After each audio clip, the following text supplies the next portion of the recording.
So today, on today's practice session, what we're gonna do, so I'm gonna go back to the Excel worksheet here, but this time I'm thinking before I move up, the next one I'm on here is this one. Like I was gonna move up to the Mixolydian, but we were on, right? That's the next one we're on over here. But that one's reaching up towards the end of my fretboard here. So we'd have to reach beyond the 12th fret, which is outside of my screen. Not that that's a problem on most guitars, it's just outside of my screen. But first I was thinking maybe I revisit, and I'm just mulling this over in my own mind, by the way. So I'm trying to justify what do I want to work on in my practice sessions. And so even if I wasn't live, I would be talking to myself like this. so I was like, what I'm thinking I should do is I should like look at the shapes again. So now that I know and then try to work out within the shapes, breaking down the shapes into the smaller shapes, so I can better memorize, like break down this big shape into the smaller shapes, and think about a story, a narrative in my mind to better memorize all of the modal points, so that I can better memorize the relationship between all of the modal points, breaking out the caged system or the 5 positions on the fretboard, or however you want to think about it. So I'm thinking maybe I do that. But first, let's do our warm-up joke here. I kind of got carried away with this warm-up joke. So I'm sorry. But because there's been I got another story on in the UK. Apparently, a comedian was put in jail for the tweeting thing, which is ridiculous. I mean, it's not just a one-off thing. It seems like that's happening all the time. Like these tweets, the tweets that are like so benign, like you get more mean comments like in like a normal person that has a live stream where people actually listen to it. They probably get more mean comments in a live stream within an hour than the tweet that was out. It's kind of crazy. And so you've got that. So I thought, since we should write a joke about that. And then that's the thing. But I've been trying to do my PowerPoint thing with it as well, and then I put animations into it, and then so I'm gonna have to tone down the jokes because it's taking too much time to do it like this, but it was kind of fun to play with. So let's see what we got here. I'm gonna try to put the full screen. It's a little political again, of course, because it's the UK political, but it's kind of the same. We should be looking at what's happening over there. It's not exactly the same thing happening over there, but there's similarity. We should be doing more nuance is necessary. More nuance is necessary. We should be looking at what's going on over there, and then like compare and contrast in ways that aren't stupidly simple and manipulative. Okay, so let's see what we got. I have this, and I'm going to make this a full screen. See, I made that with Midjourney, because you can animate the Midjourney. Let's get my coffee here.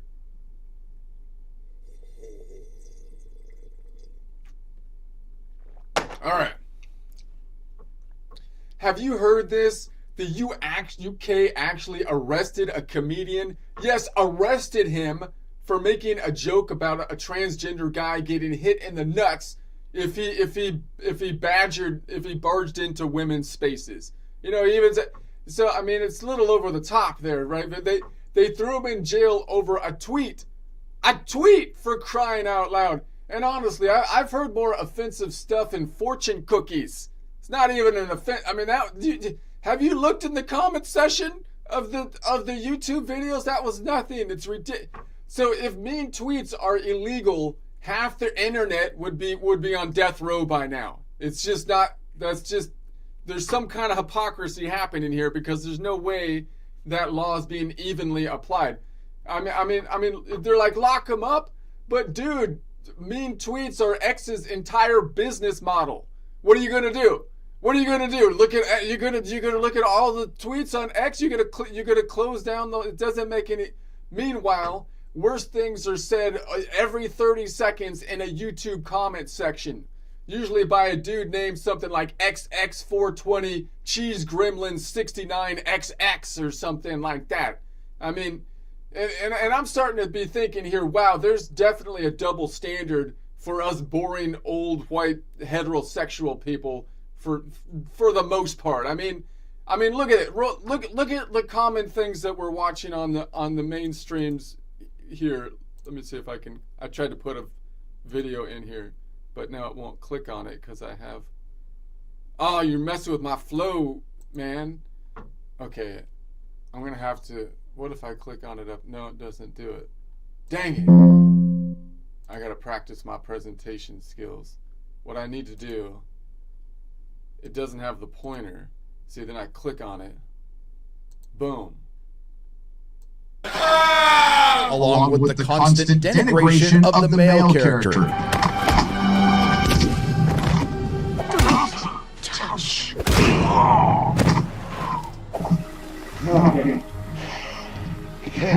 I'm a narcissist. The titular male character. So that's just some samples of people getting hit in the nuts, like on you know the popular TV shows, and it's like you've got superheroes with literal like god powers blasting brass knuckle nut shots straight into the camera, and like no one seems to mind. But in the UK, you can't make a joke if you give her your junk a pet pronoun name, right? You can hit people anytime you want, but if you give your junk a pet pronoun name, then it's like no. It's like you can call your little Willie, you can call it Little Willie, and it's open season. But if you call him Little Lily, well then you're untouchable by the law. Untouchable.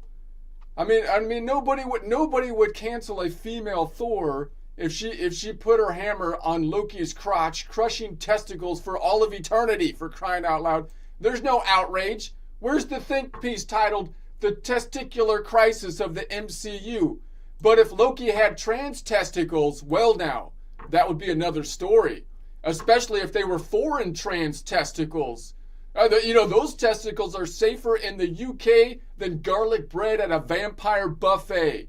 No matter where the possibly crazy dude decides to put them, for crying out loud. In any case, forget Infinity Wars, it's infertility wars at this point. In a world where no man is safe from the low blow, Marvel presents Avengers, Growing Wars.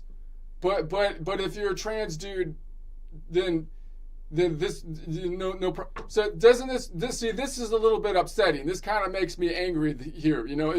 Is it just me, or would you be more okay with this guy getting hit in the nuts with an anvil than the last guy? I mean, it's not oppressive to stand up for the God-given natural rights, reality, and equality under the law. No, that's not oppression. Quite the opposite. It's called freedom. Something I think the land of Locke would know. In order to stand together protecting ourselves from the true oppressors and totalitarian type government regimes, I truly hope and believe it's something the nation which birthed the blessing, the ideas of modern Western liberty into the Western world and beyond, would remember it. And then some, try another click thing here.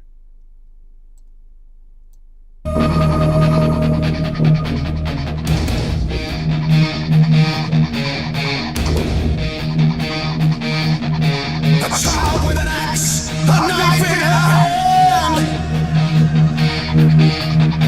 alone in the street, making her stand. But the chains of the state came crashing down. They jailed the innocent, let predators prowl. Okay, there. Let me try it again. I'm gonna try it again. I gotta practice my intro and then the moving into the video. So practice session. Try it again. You botched it up. Okay.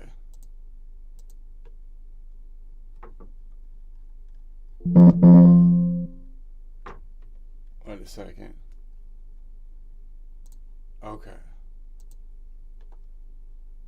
Okay, here we go.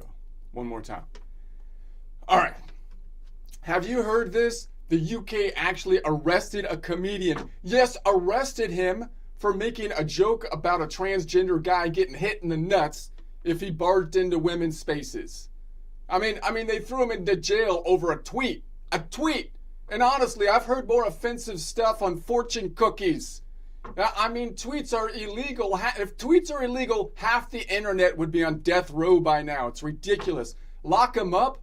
But dude, mean tweets are X's entire business model, for crying out loud. Meanwhile, worse things are being said every 30 seconds on YouTube's comment section, usually by some dude named XX420 Cheese Gremlin 69XX.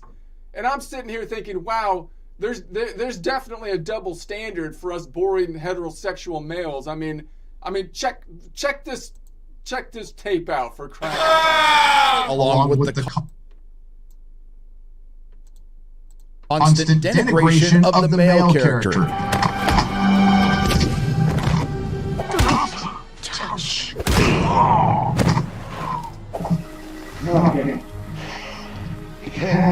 My nemesis. The titular male character. I mean, there doesn't seem to be any problems with hitting people in the nuts on the famous movies these days, as long as the proper person in their mind getting hit. I mean, you've got superheroes with literal god powers blasting brass knuckle nut shots straight into the camera. No one seems to mind, but in the UK, you can't make a joke if you give your junk a pet pronoun name, for crying out loud. How can that work? You call him Little Willie and it's open season on Little Willie. But hey, if you call him Little Lily, hey, you're untouchable by the law. Untouchable. I mean, nobody would cancel female Thor if she put her hammer on Loki's crotch, crushing testicles for all of eternity. It'd be like, all right, whatever.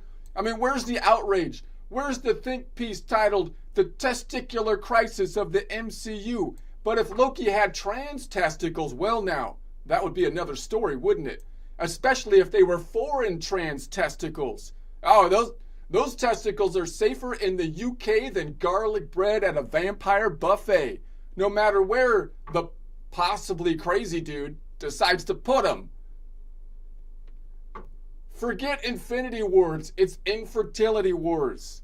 In a world where no man is safe from the low blow, Marvel presents Avengers, Groin Wars.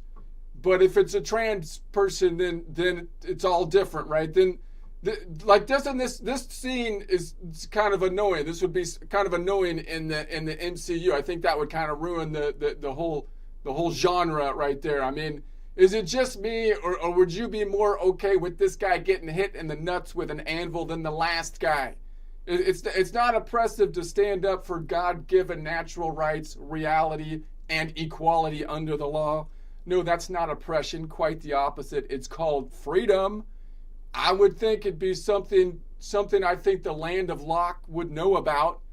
And in order to stand together, protecting ourselves from the true oppressors and totalitarian type government regimes, I truly hope and believe it's something the nation which birthed the blessing, the ideas of modern Western liberty into the Western world and beyond would remember at some time soon. And then I've got this one.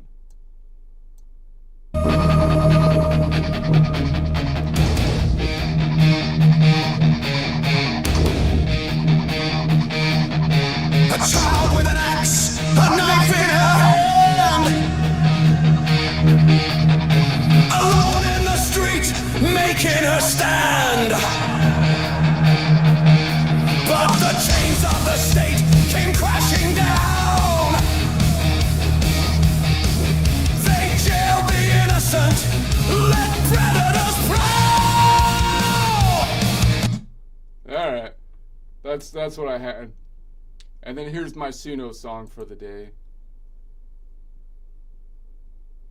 Suno song.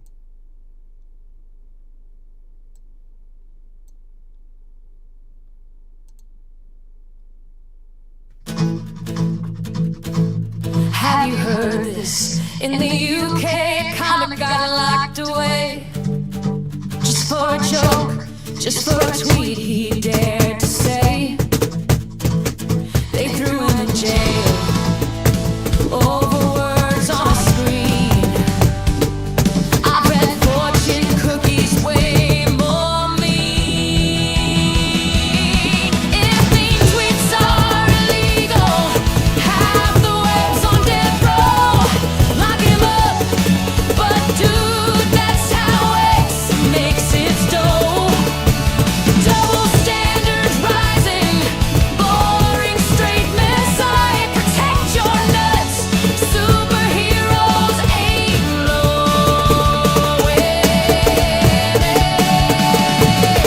May fly.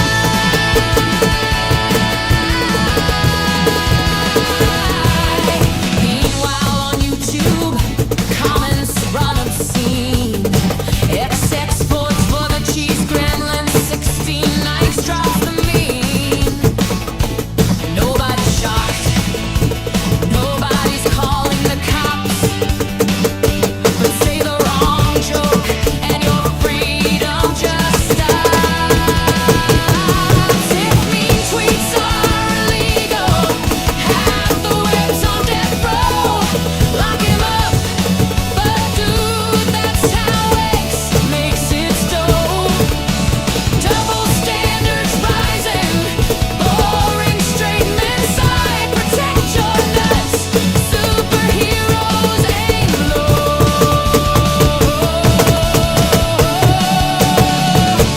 When they fly.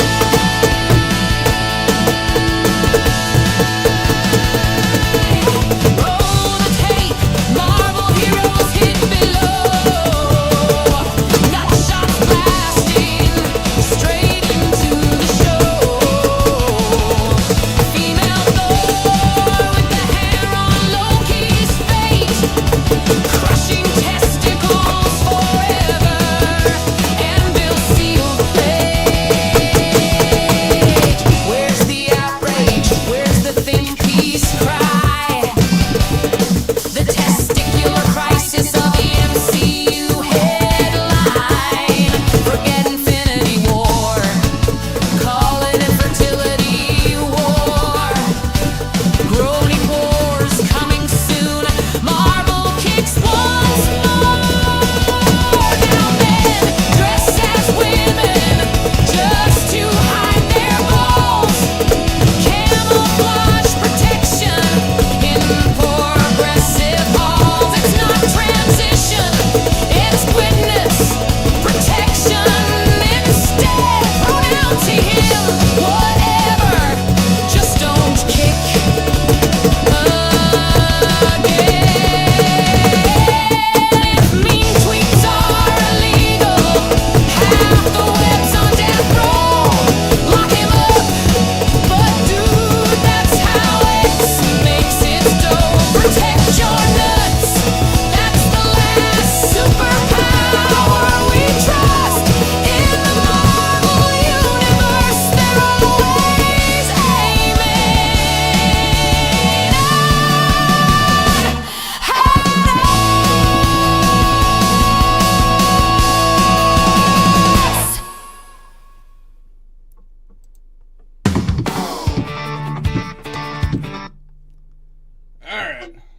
That's the joke. All right, let's see. Let's get back to it here.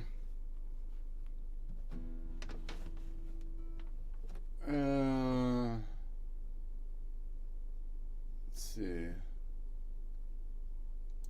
So I go back here and here.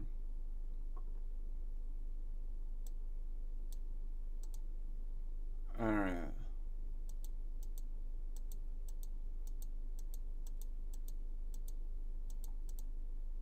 Okay.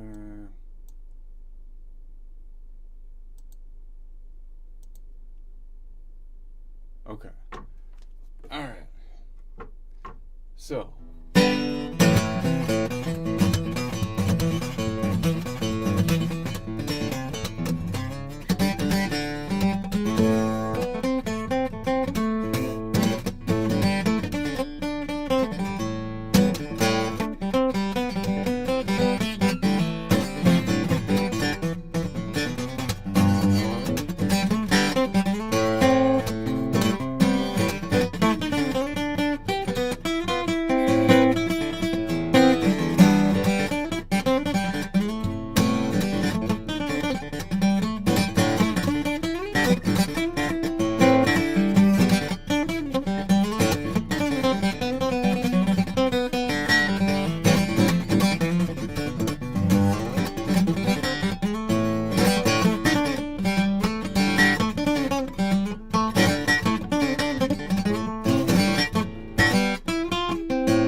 So I'm thinking we go back and think about the shapes for a quick sec before moving forward.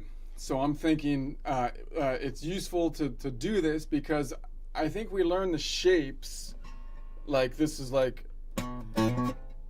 position number 1 or a G-shaped C, because I'm thinking that we kind of learn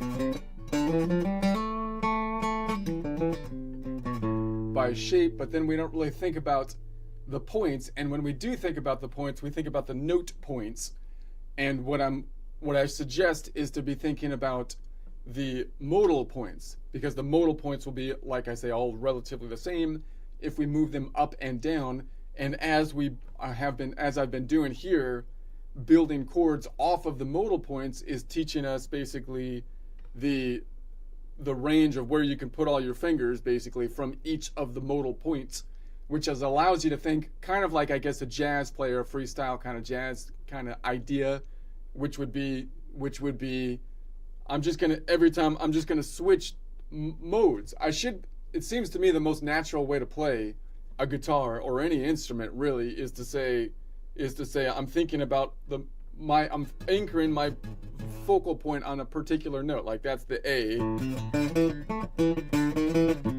and I'm focusing around and like what I can go from there. And then when I go to another point, like if I go to the D, then I'm kind of focusing on what I can grab that's basically in the key from that point, which means I'm basically working from a Dorian perspective. It's a minor mode, a Dorian mode. But I don't always have to lead with my pointer finger. I could be thinking of myself kind of like that's my anchor points. I'm kind of thinking of myself from the perspective of the Aeolian, even though I might be reaching up here or up here to the Dorian. But I'm still kind of thinking about this as the thing I'm playing in, right? That seems, so then I can reach to below it. I can anchor that. When I do that kind of thing, I'm kind of thinking of one point as my anchor point, which to me is like thinking of that's the mode that I'm in, even if I'm reaching above to notes that are up above it, which means I would be making like kind of inverted chords and whatnot. So that would be that would be the way. I think that's the most natural way to just kind of noodle around, right? Most people, the problem is what we typically do is we learn the notes. And then that means that we can learn, like if I learned all the notes in the key of C, then I can noodle around by basically memorizing the notes, within that position. But of course, then if I move everything up, all the notes change in all of the 12 positions, and so then it's kind of more difficult then for me to name what it means when I play off of the, like if I name, I'm just trying to think this out of my own mind to kind of, like I say, I'm not trying. You might say, dude, you're just gibbering. I know. That's because I'm kind of trying to work it out in my own mind because it's a practice session. And so, but I'm thinking like if I did this from the G, right, then if I was trying to noodle around this from this point and I memorized it as a G, then the problem is I'm learning the modal relationship. Like I'm learning the shape around the G but I'm calling it a G instead of a mixolydian, right? So I'm kind of thinking, if I learn that way, I'm just saying, if you learn that way, what'll end up happening is you're going to say, well, I get this flavor when I noodle around the G, right? When I noodle around the G, or you might say, I get this flavor when I noodle around a major chord, like I'm taking the G chord here, and then I'm noodling around it, and I get this kind of flavor. But what is that flavor really? It's the mixolydian flavor, right? And so if you called it the mixolydian, then you know what's actually happening. You're like, oh well, it's the G shape. It's from that G thing. I'm noodling around the G, but then I'm like noodling around up here and stuff around kind of like the G chord and whatnot.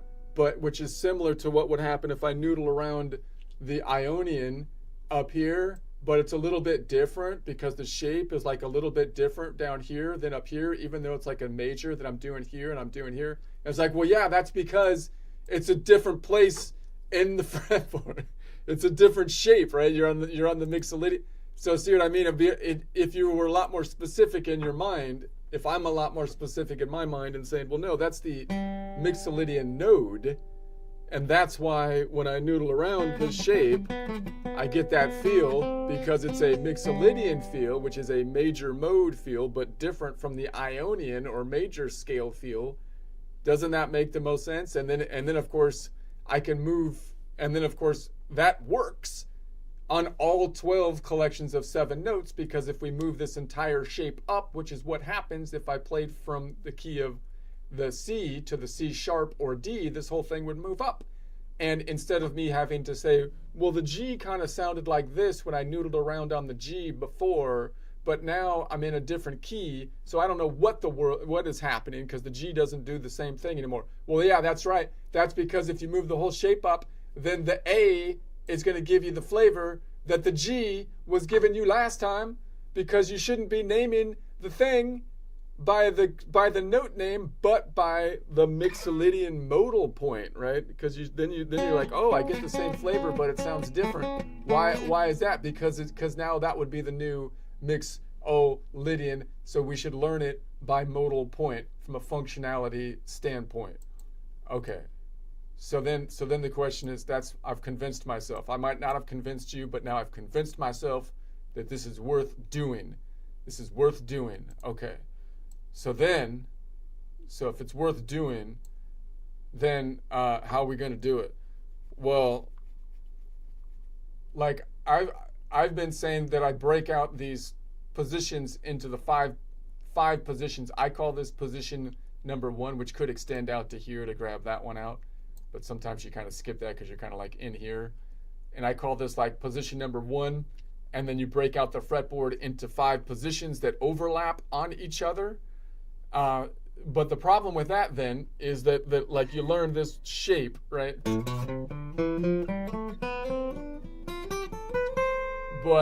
But you don't really learn the points in that shape, and then you end up playing from top to bottom, and it's kind of a long shape to basically to learn the whole thing. So you kind of have to break that down further into chunks. And by the way, this isn't the only shape that I'm thinking you can learn by, because you could also learn what they call the 3-note, and I spent more time on this before, but I want to go back to it at some point. The 3-note per string shape, which would be like this, right? starting at 3 notes per string. This would be for G Mixolydian, and then you go up from here, boom, boom, boom, right? But this is the most common shape that we break the fretboard into, which is 5 shapes. You can also break it into 2, meaning you take every 2 strings and go down. But I think it's useful to break this larger shape into smaller components, like 2-string components. So here's a 2-string kind of component. Here, the circle doesn't work as well when it goes this far out. I need a box. I need a box. I wonder if I can.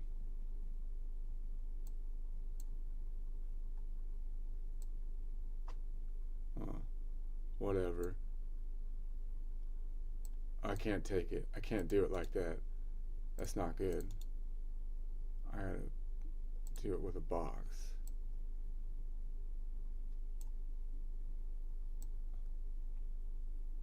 Let's make it a different color.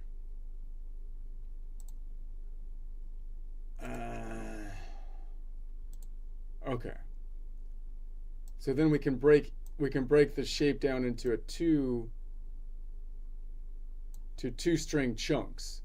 So I get to this chunk here, and then we can further break the chunks down. This should be going out to here, into the little shapes that we see in the chunks, such as I can always look for this piece right here, which has, this is the 7th and 8th fret. They're just 2 notes side by side. That's the half step distance. So I can always kind of look for that half step distance, and it's always going to be the same, right? I see it there, I see it there, right? If there's the pattern flowing down, see it there. So that means whenever I see that kind of half step bit, that little brick, then I want to start to name kind of those patterns.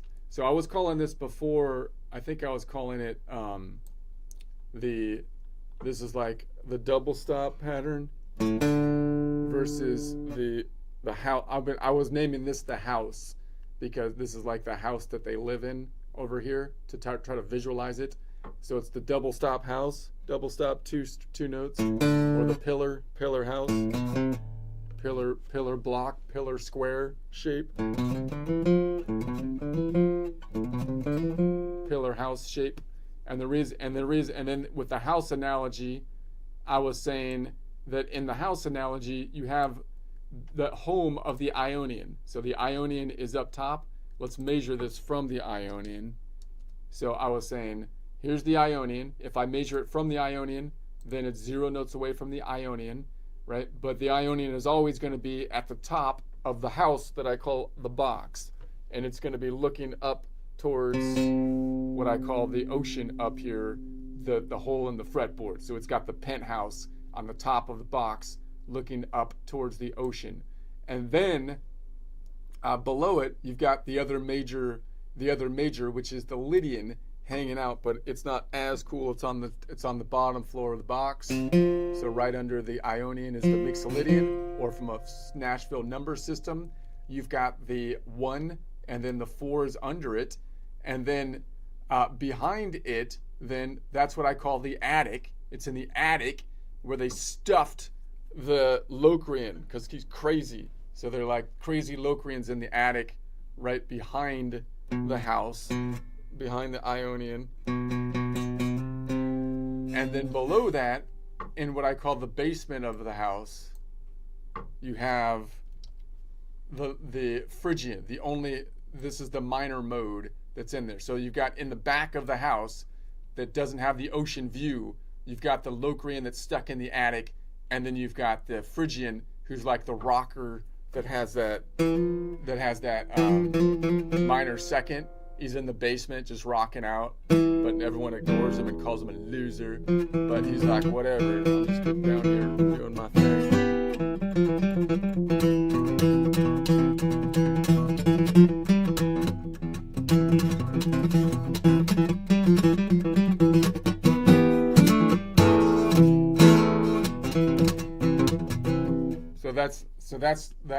So anytime you see that box, then that means you're going to have that shape. And that, of course, means, as we've been learning on the chords, that you can build that once you know where that is, you can then have the intervals, which are the modal chords from there. So if you know how to build a chord off of any of those points, and then know how to build the extensions to those chords, which is the 7, 9, 11, and 13 from a scale degree, those are all the notes in the 7-note collection from each of those perspectives, right?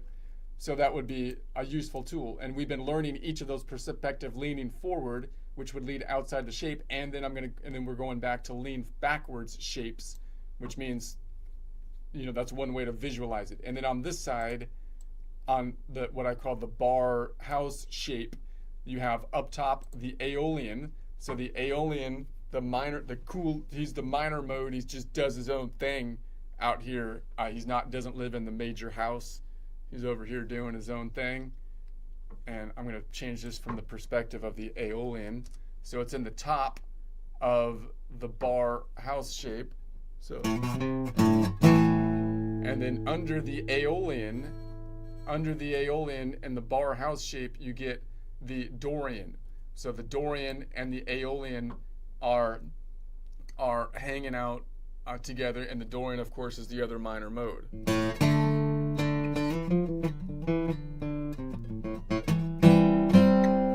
So then, so that's the story. Okay, so then under that, the next shape down, I do just a 1-string shape instead of a 2-string shape, because the fretboard is basically a 5-stringed instrument plus an added E. So these 2 strings, top and bottom, are kind of the same. So you could basically break the pattern out into 2, 2, 1, 2 strings, 1 string. So this is the one that's kind of on its own. I call it the hamburger shape because if you think about the pentatonic shape, which we could talk about later, was then this shape is like the meat of the hamburger of the two shapes of the hamburger shape. So that's why I call it that. But it's the one line shape, and so we're gonna have then what is in there. You get the Mixolydian. So now the Mixolydian, notice the Mixolydian is the only major mode that doesn't hang out in the major house, in the major house up top, and it's not in Ionian's house, because Mixolydian was like, I've had it up to here with your rules, Ionian. I ain't living under your roof no more.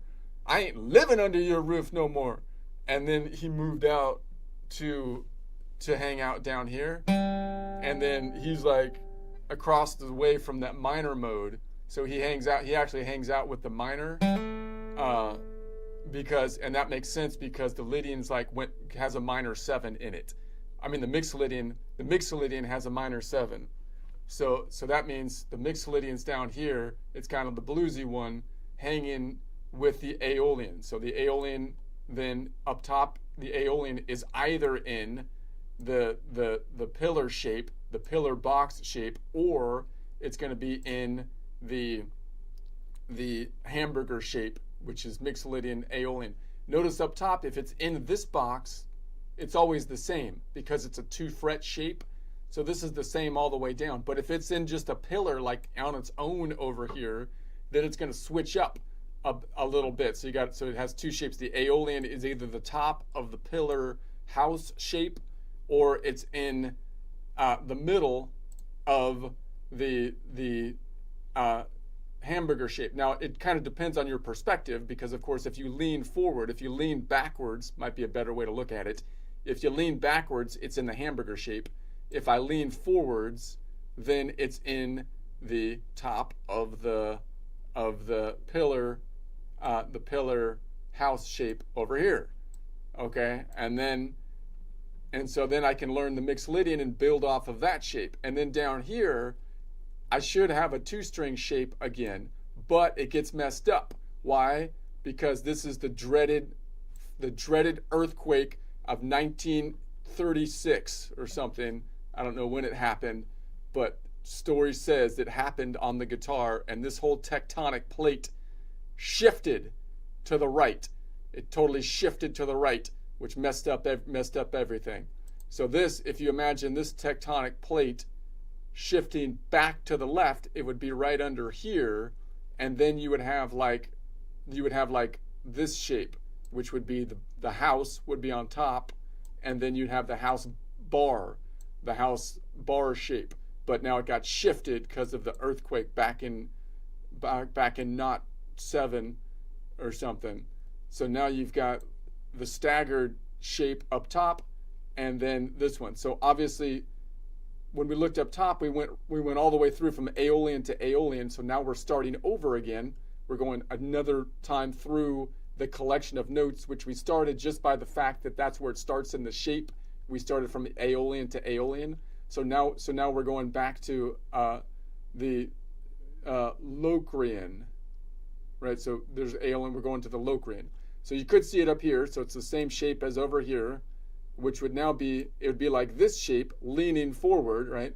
But when we saw this house shape before, we were leaning backwards to the bar to the house. If we went to the house to the bar, it would be leaning forward this way, with the bar having the D on top when I lean forward from the house. So if I lean, so like, and that would be like here, right? So if I had this one and I lean forward, then you have the house up top. So you have, once again, the Locrian is up in the attic on the left, doesn't have the ocean view, and then you've got the Ionian on the top right penthouse that has the ocean view. Below it, you have Lydian that doesn't quite have the ocean view, but I mean, because it's not on the top floor, but still in the front of the house. And then you've got Phrygian, once again, in the basement, rocking out. Everyone ignores him or tries to, but they can't, because he's rocking in the basement. Even when they try to put insulation in, it doesn't work. So that would be the same thing over here. You've got the Locrian and then the Ionian, but then it got shifted up to the Phrygian and then the Lydian. And then on the right side, now you've got the Dorian pillar shape. That was up here when we saw this pillar shape right here, but we thought about it as as the Mixolydian, one shape leaning forward. If I was leaning backwards, I would probably line it up to the house shape and see it as the pillar. When I'm leaning forward, I'm usually thinking about the house shape over here, leaning backwards to this pillar, which leaves this leaning this way. There's different ways you can visualize this, by the way, and I think obviously every way that you visualize it will generally result, if you play like a jazz player, if you're just noodling around, in different patterns that your fingers will go to, because you're visualizing the fretboard from a different pattern. So just like, and again, I'm telling this to myself as much as you here, I'm just trying to, so it seems to me that the objective here is to learn the fretboard from multiple different patterns. That's my thought all the time, right? Just like it's good to learn the chords as caged chords, as lean forward chords, as bar chords, as building the chords by interval, knowing the chords by shape. It's good to look at the intervals by scale degrees or by modal distance or by color, right? It's good to name the chords by standard naming convention, by interval, by range, right? If you could do that from multiple different ways, then I think you'll be able to approach it from multiple ways. So that's the idea on that. So maybe I'll play with that more later. But I think I'm just going to noodle around for a bit here. So my thinking on noodling around is that I should be able to, I'm going to try to like name the thing I'm on, the node that I'm on, what my mind is thinking in, the key of, so that as I'm moving my fingers around, I can better anchor myself mentally on what the name of the thing is. So if I start on the Mixolydian, I'm noodling Mixolydian. I just happen to know the shape. I can kind of go around there.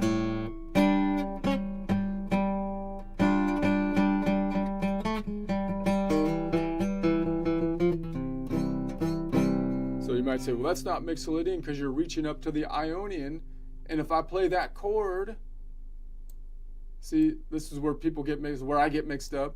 You say that's an Ionian chord. It's not Mixolydian anymore. Yeah, if you wrote the chord down, it would be an Ionian chord. But I still think, again, functionally, if I'm thinking about my tonic, if my mindset is this is Mixolydian in my mind, you should be able to write the chord from that perspective, shouldn't you?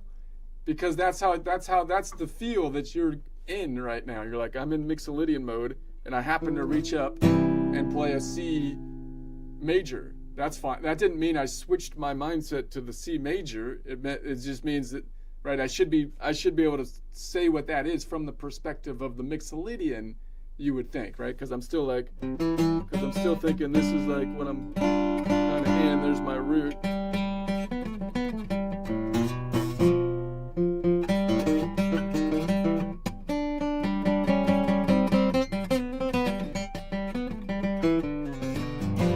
Mixolydian over here. All right, and then maybe I'll switch it in, and then maybe I pivot from the Mixolydian to the Dorian. Just try to nice and sneakily pivot into the Dorian. So I'm like in Mixolydian.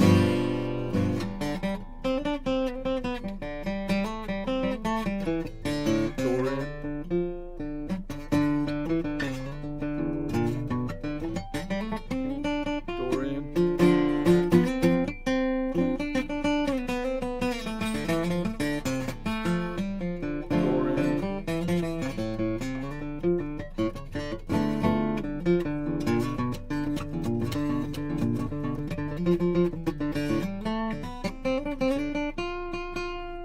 Maybe I sneakily try to go into the Aeolian. I start thinking to myself in Aeolian, so I'm like Dorian. I'm starting in Dorian.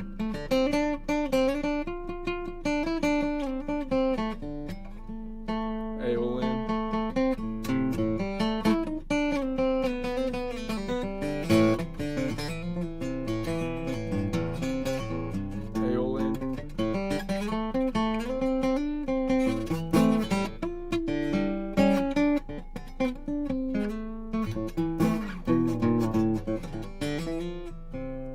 And then maybe I sneakily go into the Lydian, maybe Lydian from the Aeolian. So Aeolian still.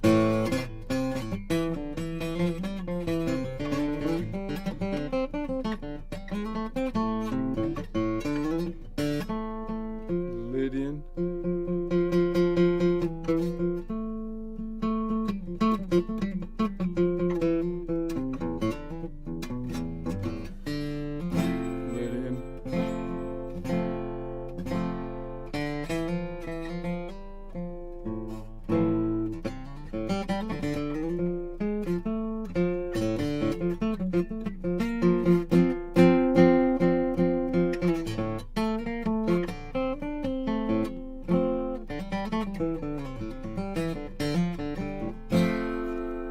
Maybe I sneakily go from there to the what happened? Maybe the Phrygian. We just lean it back to the Phrygian. So I'm still in Lydian.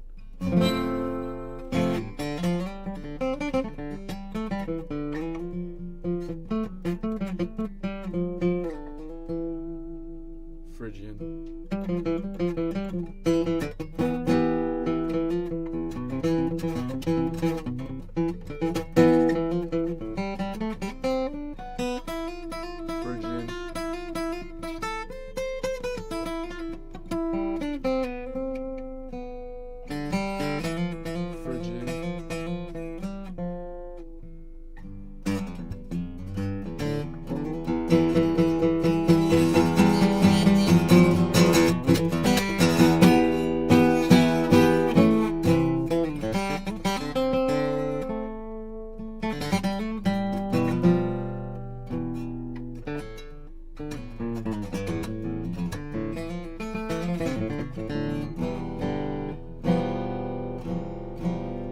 Maybe I take that into back to Mixolydian, maybe this Mixolydian, the standard G up there.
Thank you.